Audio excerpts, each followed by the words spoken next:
Hi everybody. Keeping up with your reading while you're off school is really important. Just like you need to exercise your body to keep yourself fit and healthy, you also need to exercise your mind, and reading is a great way to do that. Without realising it, you read lots and lots throughout the course of a day.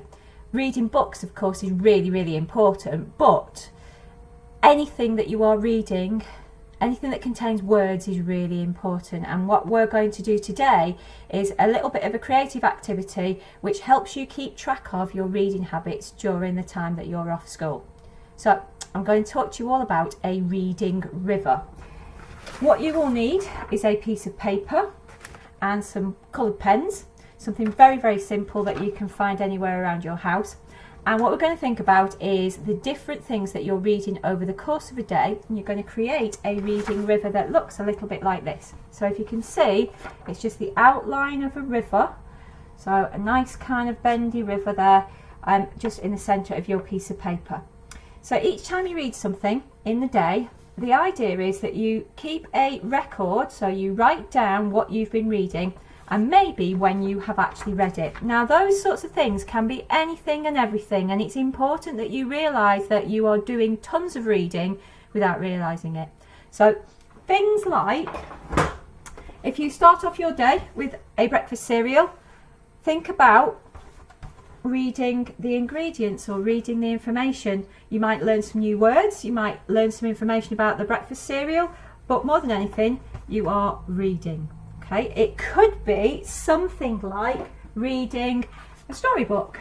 Okay, this is just a fairy tale book, a standard fairy tale book. So you would read that for fun, or you might read it for school, and there it is, there's another bit of your reading. A bit later on in the day, you might choose to read something on your tablet.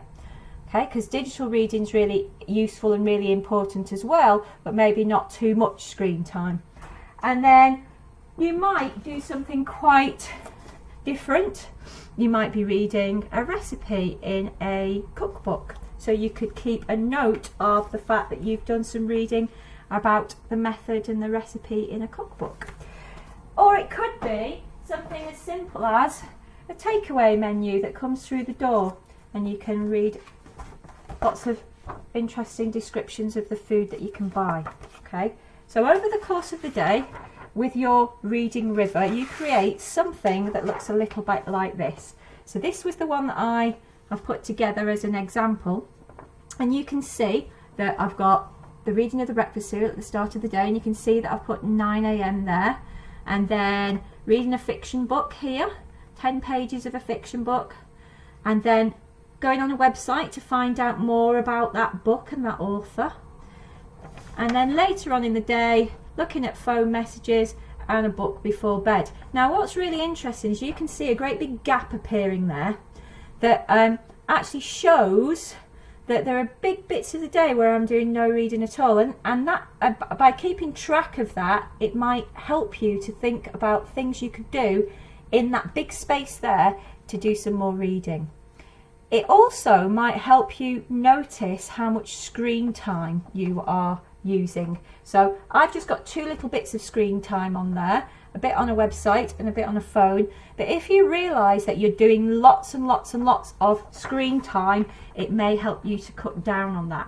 So by keeping a record of what you're reading over the course of a day, it helps you to understand all those different things that are really important to help you improve with your reading skills.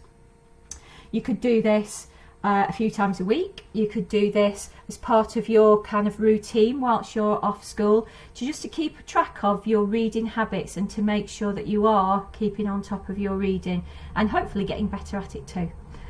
I'll be really interested to see your version of Reading River, because you can see that on mine I've done some little pictures, I've tried to kind of decorate it a little bit. Yours might be much better than mine. It'd be really interesting to see what your reading rivers look like, and to catch up on the different sorts of things that you're reading over the course of a day. Thank you for joining us. I look forward to seeing what you create too.